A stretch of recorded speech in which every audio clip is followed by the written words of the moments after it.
Good afternoon, everyone. Alyssa Corman, Justin Nielsen here with a look at the stock market today, where we saw a big move higher in the broad market with a collective sigh of relief, it seems, Justin, after the Fed announcement. Yeah, we'll definitely get into some of those details, but some of the stocks we'll be talking about are Eli Lilly, which boosted its revenue guidance, also AMD and NTR, Nutrien. All right, we will take a look at those. First, let's check out the action in the major indexes today. So here we have the NASDAQ Composite up about 2.2% by sessions closed, followed by the S&P 500 up 1.6%, the Russell 2000 up about 1.5%, and the Dow up 1.1%. So yesterday, the NASDAQ gapped down below the 50-day moving average. This rally attempt seemed to be on even more shaky ground than earlier in the week, but today, a very positive step in the right direction. Yeah, on IBD Live, I don't think anyone was feeling very bullish. No one was talking about sticking their neck out, but especially ahead of that Fed meeting. You know, right. It's one of those things where you kind of have a little bit of uncertainty because you never know what's going to happen. It's almost like an earnings report, right? So what did the Fed do? They basically announced that they are going to speed up that taper. The asset repurchasing program is going to be going down by $30 billion a month. They see that ending in March, and also it looks like 12 out of 18 were basically thinking that they're seeing 3 hikes in 2022 of a quarter point each. So that's a little bit of a speed up. So why would investors get excited about that? That's usually tightening is something that they look at as a negative, right? Well, in this case, with inflation being so high, I think it's one of those things that's letting investors know that the Fed is taking that inflation seriously. They took off that transitory adjective in front of inflation, and now they're taking action here. They're sending a message. So that certainly made a big shift in the market.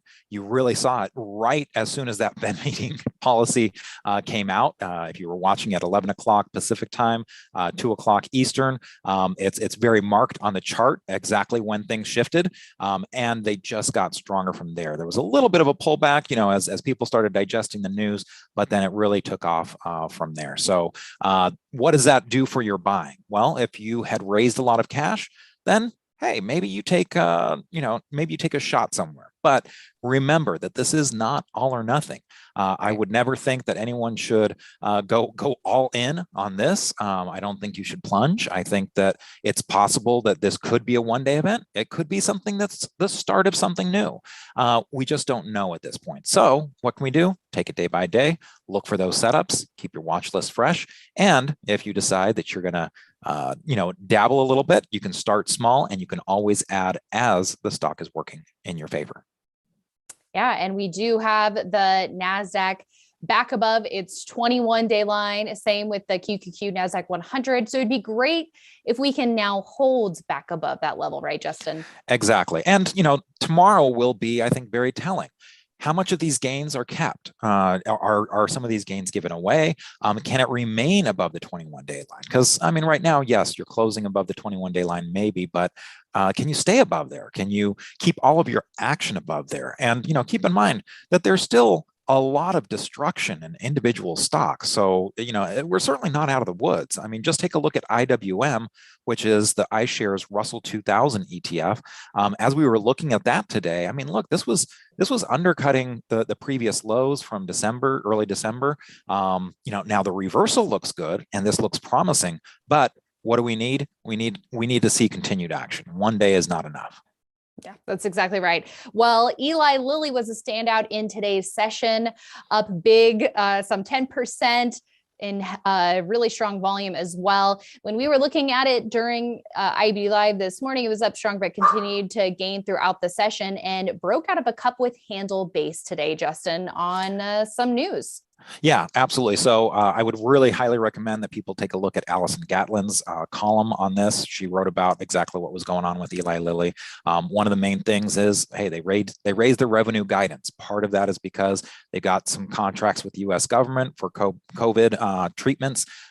Those were worth about $2 billion. So they had some had some extra money coming in, so they raised their full year outlook. But again, there's a lot of details in that article, so I certainly recommend people looking at that. On the technical side, this is an example of being ready, having your watch list fresh, because this had a cup with handle already. So this was an ideal candidate for your watch list. And then today's action, again, if you were ready to do some buying, which again, I could understand a lot of people not wanting to buy anything today, but if you were in that mindset, Eli Lilly offered that early entry as it crossed below its, crossed above its downtrend. So if you drew just a little downtrend line on that handle, it crossed above that. That's what we were talking about this morning. And then it just kept getting stronger until it finally broke out above that 271.21 buy point, which is 10 cents above the high of that handle.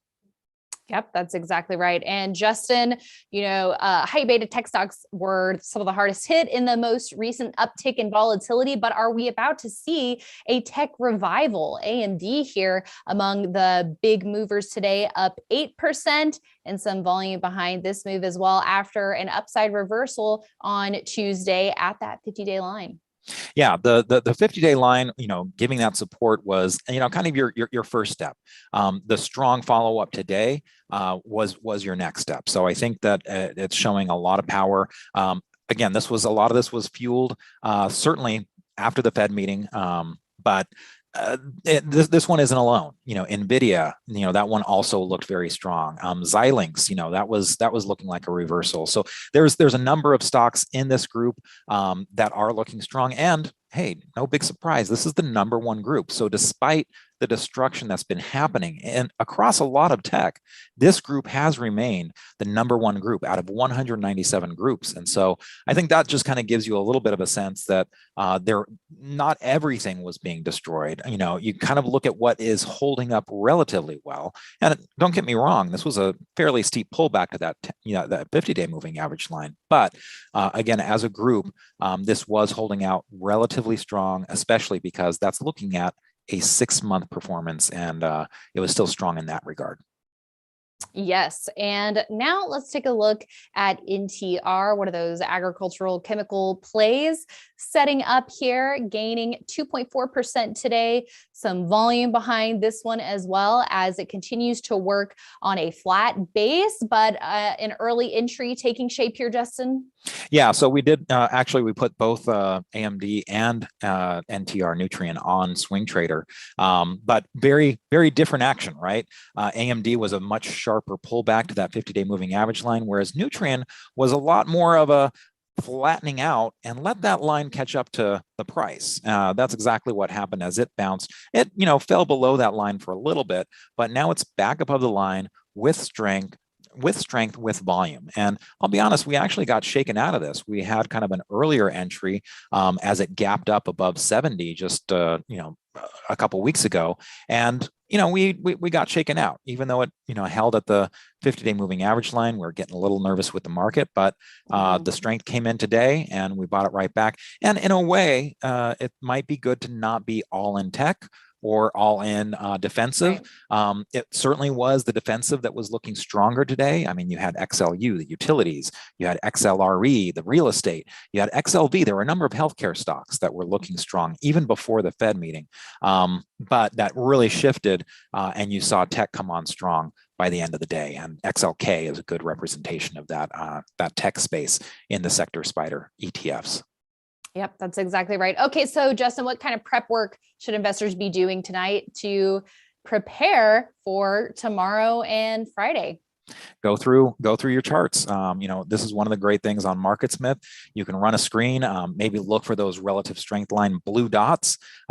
Scott St. Clair and I just did a whole webinar on advanced buying strategies and, getting in early on some stocks. So, hey, take a look at that as a starting point. We showed how to go through some of the MarketSmith screens, get some ideas, and go slow. You want to see some follow-up to this. You don't want it to be just a one-hit wonder. You want to see that this is able to continue, and you want to see those individual stocks improve and more setups, because that's the big thing we've been lacking is breadth. Yep. We've seen a lot of breakouts fail very quickly. So that's why you don't want to get too excited and go all in right now. And Justin, a super quick preview of tomorrow's podcast episode. We have Jim Ropel back on the show, and he is one of the fan favorites. Just very positive, positive guy, and very humble. He shares, kind of his failings as well as his successes. So we'll be talking a lot about how his year went for 2021. All right. Looking forward to that. So make sure you keep an eye out on investors.com/podcast for when that drops tomorrow. Thanks so much for tuning in, everyone. We'll see you back tomorrow morning on IBD Live with more. As always, plenty to discuss. So we hope you join us. Thanks for watching, everyone. We'll see you back here tomorrow.